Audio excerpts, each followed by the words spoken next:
Okay, so let's talk about essential products and tools for the eyes, including the brows, the lashes, the lids, the whole shebang. So I like to work from the top down. So I always start with my brows. And the reason to do your brows is they really frame your eye. They bring out they bring out the color, they bring out the shape of the eye. They can make it really look a lot bigger. So I personally like to use a powder instead of a liner for the brow. And you always want to go a shade lighter than your actual brow color, otherwise it's going to end up looking like a caterpillar. So you can see I kind of used a shade lighter than what I've got going on. And the brush that I like to use is a small, firm angle brush, but not too sharp of an edge because you really need to blend with it. And this particular one's made by Paula Dorf, and it's just her brow brush. So what you're going to do is you get a nice coating of your powder on your brush, and as always, shake it out.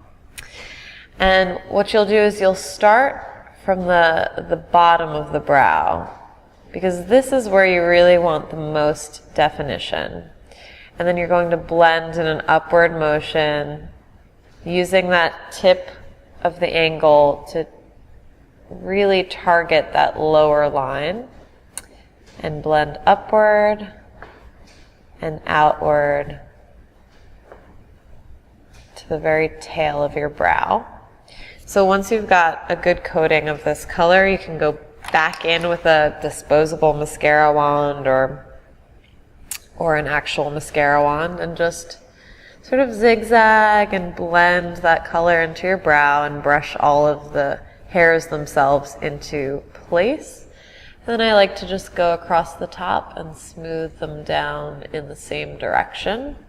You can use clear mascara if they're really wiry and get messy towards the end of the day. This will really hold them in place. So after you've completed your brows and you've got the definition you want, you can move on to your lids. And I always start with a neutral color on my lid, something to have the other colors that I'm using blend into. But before I even get there, I like to prime my lid first so that the pigment really grabs onto it. And I use a couple different things. If I'm using something shimmery, like an eyeshadow with a lot of glitter or shimmer in it, I like to use a primer that has the same quality. And this particular one is Kat Von D's, and it's got a really nice luminescence in it. And it just makes those shimmer shadows really pop. She also makes a matte version that's great for just the opposite. So first we're going to go back in with that neutral color, and since I'm so fair, I like to go with tones in this range. And I like to use a brush that's large and fluffy so I get nice even coverage. And then I can also use the same brush at the end to again blend all of my colors into a softer look.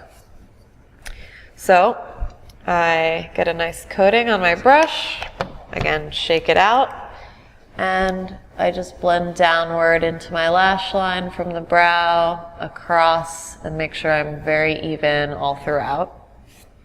Once I've completed that, I can move on to my lid color. Now, depending on the look you're going for, what I'm wearing right now, I have a combination of colors, but I started with a lid color, and I used this brush to apply it. So if you've got, I don't know, say you want to go with browns, you take your brush, coat it on both sides, shake it out, and you can see this is a nice flat, wide brush, so it really conforms to the shape of your lid. And you're going to take that brush and press it from the crease, so you press it into the crease and work down towards your lash line, and then work back up from your lash line into that crease. And since it's so flat, you can even go along your crease line to make sure that you've got the arch that you want. And then just blend, and you do that on both sides. And that primer will really help keep that only in the areas that you want it to be. So once you've finished your lid, say you want to add a smoke or you want to darken the color of your crease, you can use this sort of ponytail type brush. It's soft, long bristles, so it'll get a very subtle, soft blending tip into your crease. So you would take a darker color, maybe you want to go with some olive greens. Kind of swirl your brush in a circular motion onto your pigment, shake it out, and then you're just going to drag the brush from the outside corner into about the center of your eye, shake it out some more, and then come even farther in, getting a nice soft deep line.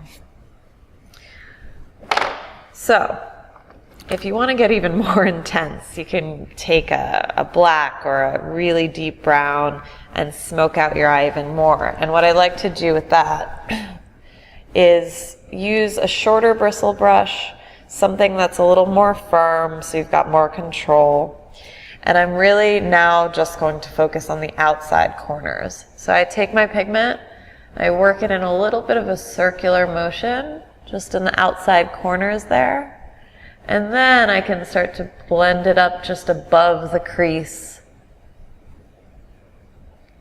about halfway down from my eyebrow. Okay, so after you've got all the dimensions of color on your eyes and you just want to blend it all into a softer look, you go back to the brush you started with. And this particular one is the Polidorf Eye Blender. It's great because it's fluffy and you probably still have some of the residue of that neutral color you used at the beginning, which will work to your advantage because it really helps blend those tones together. So after you've got everything done, you just lightly go over it, maybe blend downward, a little bit upward on the outside edge, and just make sure everything is flowing into the other color. And then you're done. Okay, so the brush that we used for our brows has another fun little facet. It can also be used as a smudger if you've got a liner that you want to look a little bit softer, or it can be used to do a little bit of underliner. It's really a multi-use tool. So what you would do, say if you were doing an underliner, so you would take the color that you used on your lid and just go back under that bottom lash line with this angle brush, working from the outside in and just very lightly blending that color inward. So it's a pretty fun, multi-purpose little brush. So after you've finished applying your shadow, you can now focus on your lashes. And the first thing I like to do is curl them, because it really opens up your eye and, you know, it gives a good base for your mascara. So you can either use your standard curler, which is a large full lash curler, or if you want just, say, the outer lashes curled, you can just use a tiny little detail curler. Get that little cat eye accentuated. And you really want to get as close as possible to the base of your lash with these curlers without, you know, getting too close. But it's a great little tool and it really helps that mascara look its best. So when you're curling your lashes, you really want to get as close to the base as possible. So I come up above my lashes and sort of raise my eyebrows and then slowly come into the crease of my eye. Make sure all of my lashes are in there, even the little ones in the corner. And I just lightly squeeze and release a couple times. You don't have to just hold it down for the whole time. You can squeeze and release, and it'll still give you the same effect without ripping out your lashes. And then, like I said, if you want a little extra curl to the outside lashes, you can go in with your detail curler. Get those few at the edges that you want, and again do the hold and squeeze a few times. And they're super curly. So after you've curled your lashes, you can then move on to mascara. Now, the mascara I use today is one of my favorites. It's by The Balm. It's called Cheater. And the reason I love this so much is not only is the mascara itself creamy and smooth and it doesn't clump a lot, the brush is great. It's a nice full bristle brush. It really coats all of those little lashes well and gives you body and length. So the most important thing to remember when you want your mascara to last as long as possible, what you need to do is remember not to pump the tube with the brush. You don't want to come in and out with your brush to coat your wand with mascara. All you have to do is swirl around to get a good coverage. And then when you take it out, if you see any clumps on the bristles, you can just gently wipe it off on the mouth of the mascara tube. This will prevent any clumps on your lashes.